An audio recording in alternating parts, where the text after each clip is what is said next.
Nessa última aula da segunda semana, nós vamos tratar de continuidade de uma função em um ponto. Bom, do que se trata isso, né? O que é continuidade? O que significa falar de continuidade de função em um ponto? Então, a definição disso aí é: dizemos que uma função f, definida pela equação y, que é igual a f de x, é contínua num ponto x igual a do seu domínio, se forem verificadas simultaneamente as três condições. Tem que existir o f de a, o f nesse ponto aqui, né? Se eu pegar esse ponto e aplicar lá na minha função, tem que existir um valor para um valor numérico, né? Para aquela função. Então, a segunda condição é: tem que existir e ser finito o limite de f de x quando x tende a a. Então, se eu calcular o limite da minha função f de x quando x tende a esse valor aqui, esse limite tem que existir e ser finito.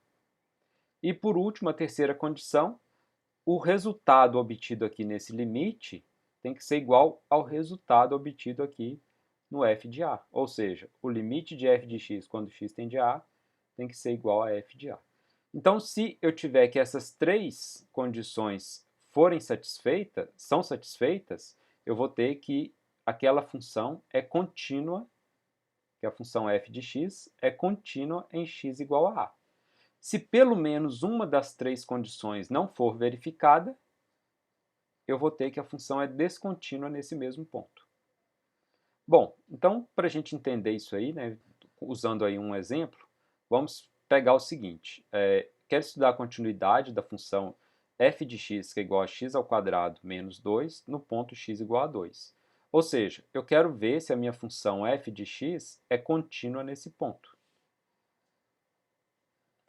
Bom, então, primeira condição, né, fazer o f de 2. Eu quero fazer o f da minha função nesse ponto aqui que eu quero saber se ela é contínua. Então, f de 2 é pegar o 2 e jogar no lugar do x aqui na minha função. Então, vai ficar 2 ao quadrado menos 2. 2 ao quadrado é 4. Menos 2, 4 menos 2, 2. Então, existe o meu f de x, o f de 2? Existe. Existe e vale 2. A segunda condição: tem que existir e ser finito o limite da minha função f de x quando x tende a 2.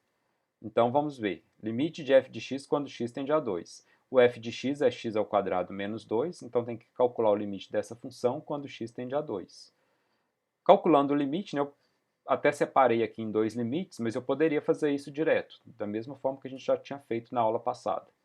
Então, o limite de x ao quadrado quando x tende a 2 vai ser 2 ao quadrado, que é 4, menos o limite de 2 quando x tende a 2. O limite de 2 quando x tende a 2 é 2, com esse menos aqui vai ficar menos 2.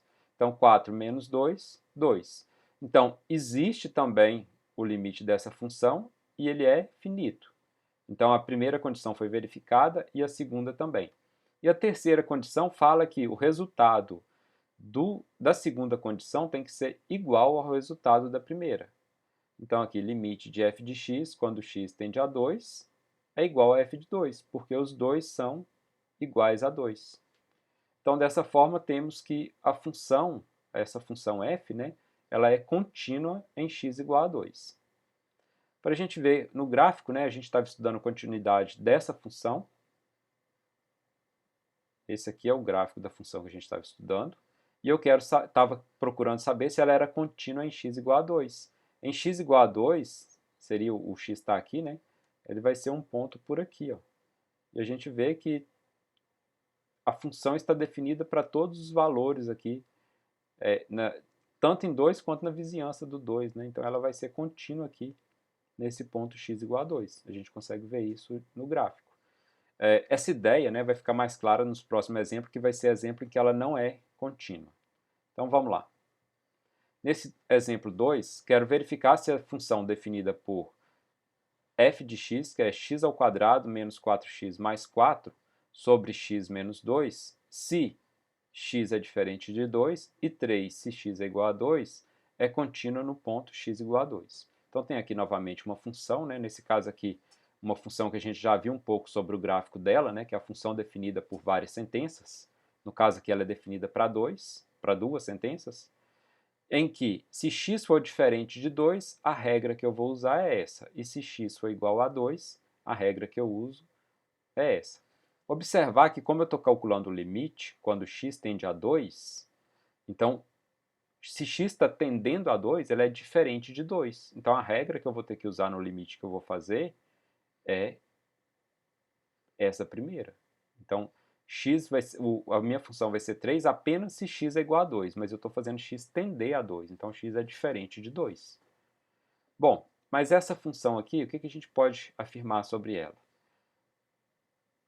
Como eu tenho aqui que x ao quadrado menos 4 mais menos 4x mais 4 pode ser reescrito como x menos 2 ao quadrado, então posso fazer x menos 2 ao quadrado sobre x menos 2, que dá para simplificar aqui, né? Vai sobrar x menos 2. Então, calcular o limite dessa função aqui vai ser equivalente a calcular o limite de x menos 2.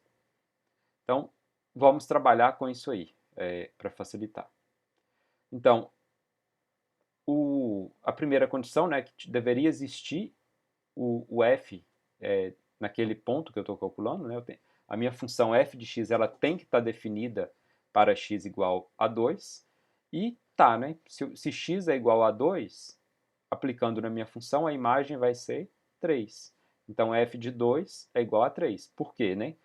F de 2 é exatamente no x igual a 2. Quero saber qual que é a imagem da minha função em x igual a 2. E a função que eu vou usar é f de x igual a 3. Então, esse f de 2 é igual a 3. E, portanto, ele existe. A segunda condição tem que existir e ser finito o limite da minha função quando x tende a 2. Então, quando x tende a 2, a gente viu que a regra a ser usada é essa, que é equivalente a usar x menos 2. Então, na segunda regra, na segunda condição, eu vou usar x menos 2. Então, vou fazer limite de f de x quando x tende a 2, que é o limite de x menos 2 quando x tende a 2. Aplicando 2 no x, eu vou ter 2 menos 2, e 2 menos 2 é igual a zero. Existe também, né, o limite de f de x e é finito. Bom, a terceira condição fala que os resultados da primeira e da segunda condição devem ser iguais. Então, a gente tem que eles são iguais? Não. O limite de f de x, quando x tende a 2, a gente encontrou que é zero, e o f de 2 é 3. Então, o limite de f de x, quando x tende a 2, é diferente de f de 2. E como eles são diferentes, então a função é descontínua em x igual a 2.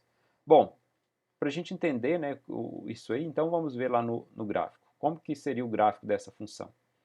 Observar que se o x é diferente de 2, a regra que eu uso é essa, e se x é igual a 2, a regra que eu uso é essa. Então aqui, ó, se x é igual a 2, o f de x é igual a 3. E se x é diferente de 2, a regra que eu vou usar é aquela função toda, né? X ao quadrado menos 4x mais 4 sobre x menos 2, que é equivalente a x menos 2. Então, o gráfico, né, dessa função e o gráfico dessa é a mesma coisa. E observar que quando x é igual a 2, a regra que eu tenho que usar é essa daqui de baixo. Então, o gráfico de x menos 2 é essa reta aqui em azul. Observar que ela está definida utilizando essa função, né, para todo valor diferente de 2. E para valor igual a 2, pela definição lá, a imagem seria 3. Então, nesse caso, a minha função f de x é descontínua em x igual a 2. Se eu quisesse traçar, para uma outra forma de entender essa descontinuidade, né, se eu quisesse traçar o gráfico da minha função f de x, eu consigo traçar todo o gráfico sem tirar o lápis do papel? A gente vai ver que se eu começar a caminhar aqui, né, ó, na hora que eu estiver aproximando do 2, eu vou ter que tirar o lápis do papel para desenhar esse ponto, para depois continuar a desenhar o gráfico. Eu não consigo traçar só um traço aqui, né? Então isso aí é um indicativo de que a minha função é descontínua. Agora, no exemplo 3, eu quero verificar a descontinuidade da função f de x, que é x menos 2, quando, se x é menor ou igual a 3, e 2 se x é maior do que 3, no ponto x igual a 3. Observem que nesse caso eu tenho novamente uma função definida por duas sentenças, né? em que a regra que eu vou usar é x menos 2 se o meu x for menor ou igual a 3, e 2 se o x for maior do que 3. Então aqui, para verificar a descontinuidade, eu vou fazer da mesma forma que nos casos anteriores, verificando, né, aquelas três condições. Então, na primeira função, tem que existir o f de 3. Então, f de 3 existe? Sim. Como a função está definida aqui para x igual a 3, né, eu vou pegar e vou usar a primeira regra aqui para calcular esse limite. Então, o igual a 3 está incluído na primeira sentença. Então, vai ser o quê? Para calcular o f de 3, eu vou usar essa primeira sentença, que vai ficar, então, 3 menos 2. Então, 3 menos 2, que é igual a 1. Então, existe o f de 3? Existe, e é igual a 1. A segunda condição fala que deve existir o limite e ser finito. Bom, então, para calcular o limite, nós vamos ter um problema aqui nesse caso. Vai ter que fazer um pouquinho diferente do outro. Porque naqueles casos anteriores, que bastava eu pegar a função e substituir o x lá, que no caso aqui o 3, né, no lugar do x, eu poderia fazer aquilo porque a minha função, a regra que definia a minha função tanto para valores maiores do que, no caso aqui, o 3, ou para valores menores do que o 3, era a mesma. Porém, aqui eu tenho regras diferentes. Eu tenho uma regra para x menor do que 3 e tem outra regra para x maior do que 3. Então, vou ter que fazer esse cálculo separado. Então, vai ser o quê? Para x menor do que 3, a regra que eu tenho que usar é essa daqui. Então, vou fazer o limite de x menos 2 quando x tende a 3. Bom, substituindo esse 3 aqui no lugar do x, vai ficar 3 menos 2, e 3 menos 2 é 1. Agora, se eu vou fazer para x maior do que 3, então teria limite de f de x quando x tende a 3, sendo esse que estou tendendo a 3 por valores maiores do que 3, né? Mas quem é a regra nesse caso? Seria o f de x? Nesse caso, o f de x é 2. Então, vai ser limite de 2 quando x tende a 3. Bom, limite de uma constante é a própria constante. Então, nesse caso aqui, ó, eu vejo que por uma das sentenças eu obtenho que o limite é 1, e por outra da sentença eu obtenho que o limite é 2. Estou obtendo valores diferentes. Então, o que eu tenho nesse caso? O meu limite existe? Não, porque lá nas propriedades de limite a gente viu que o limite de uma função em um ponto, quando existe, é único. Então, nesse caso aqui, eu tenho que, no mesmo ponto aqui, em x igual a 3, eu estou obtendo dois valores diferentes para o limite. Então, isso quer dizer que esse limite no ponto x igual a 3 não existe. E como ele não existe, essa segunda propriedade não foi satisfeita, portanto, eu já tenho que a minha função é descontínua em x igual a 3. Lembrando, né, que lá na definição de continuidade da função em um ponto, a gente disse que se qualquer uma das três condições não for satisfeita, então a minha função não será contínua naquele ponto. Então, nesse caso aqui, a segunda condição não foi satisfeita, portanto, a função não é contínua em x igual a 3. Então, para entendermos a questão dessa função não ser contínua em x igual a 3, vamos ver aqui o gráfico. Tem aqui o gráfico nessa parte em verde, que é para valores menores do que 3, e essa parte aqui em azul, que seria para menor ou igual a 3, né? E essa parte aqui em azul, que é para valores maiores do que 3. Então, a gente tem duas regras diferentes, né? E a função aqui, da mesma forma que naquele caso anterior, se eu for desenhar o gráfico da minha função, eu vou desenhar num papel, né, eu vou passar o lápis aqui, desenhar o gráfico. Na hora que eu chegar no 3, eu vou ter que levantar o lápis para continuar o gráfico a partir daqui. Então, sempre que eu precisar levantar o lápis, geometricamente, né, eu vou entender que isso indica uma descontinuidade da minha função naquele ponto em que eu precisei levantar o lápis. No caso aqui, então, a função é descontínua no ponto x igual a 3. Bom, com isso a gente termina a aula aí da segunda semana e nos vemos na próxima semana.